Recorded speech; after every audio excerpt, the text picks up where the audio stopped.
বন্ধুরা, যারা পাইকারি তরি তরকারি নিয়ে ব্যবসা করেন, আমি এমন একটা পাইকারির ব্যবসার জন্য সন্ধান দিচ্ছি। আপনারা চাইলে এখান থেকে পাইকারি তরি তরকারি নিয়ে আপনারা ব্যবসা করতে পারেন।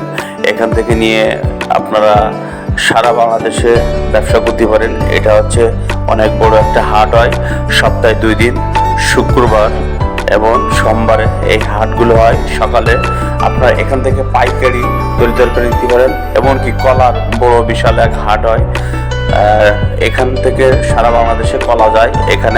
এখান থেকে নিয়ে আপনারা ব্যবসা করতে পারেন। প্রচুর পরিমাণ কলা ওঠে। এই হাটটা হয় শুক্রবার এবং সোমবার। আপনারা চাইলে এখান থেকে কলা কিনে নিয়ে সারা বাংলাদেশে ব্যবসা করতে পারেন। যারা ব্যবসা করেন তাদের জন্য একটা সন্ধান দিলাম এই হাটের। আমি এর আগেও একটা ভিডিও করছি। অনেকে জানতে চেয়েছিলেন এই হাটটা কোথায়। এটা যশোর রূপদিয়া এই হাটটা। আপনারা চাইলে এই হাট থেকে কলা, তরি তরকারি, অনেক ধরনের জিনিস